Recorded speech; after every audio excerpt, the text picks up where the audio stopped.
আজ শুটকির ভর্তা বানাচ্ছি। তো আমি প্রথমে মরিচ বেটে নিলাম, এখন দিয়ে দিব পেঁয়াজগুলি ছোট ছোট করে কেটে নিয়েছিলাম। আর এখন দিয়ে দিচ্ছি লবণ। পেঁয়াজ সবসময় লবণ দিয়ে বাটার চেষ্টা করবেন, তাহলে পেঁয়াজটা একদম সাথে সাথে নিমিশ হয়ে যাবে। এই যে পাটার নিচে, এই পুতার নিচে পড়লেই কিন্তু একদম নিমিশ হয়ে যাচ্ছে।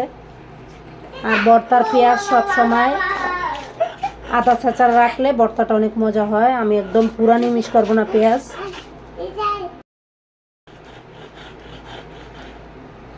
আদা ছাঁচা করে নিয়েছি। এখন হলো আমি তেলে রাখা শুটকিটা দিব। আর শুটকিটা হচ্ছে আমি সবসময় ধনেপাতা দিয়ে বাটি, তাহলে শুটকিটাও বাটা একদম ইজি হয়ে যায়।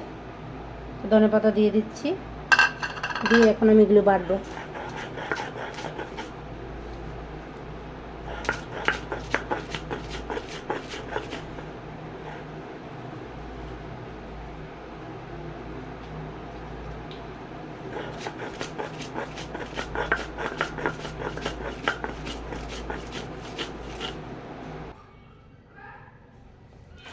এই যে সব কিছু আমার বাটা শেষ, এখন সব কিছু একসাথে মিক্সড করব।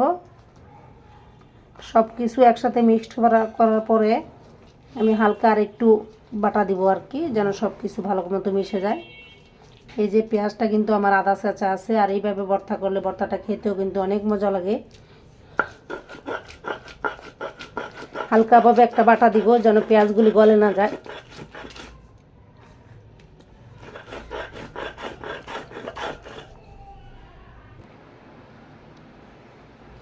ভর্তা বানানো কিন্তু আমার কমপ্লিট।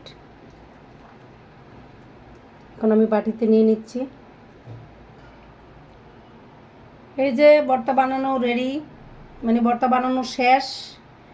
এখন গরম ভাত দিয়ে খাওয়ার পালা। এই ভর্তা হইলে আমার আর কিছু লাগে না। তো আমার মতো কারা কারা ভর্তা প্রেমী আছেন অবশ্যই চলে আসবেন, দাওয়াত রইল। তো সবাই ভালো থাকবেন, আল্লাহ হাফেজ।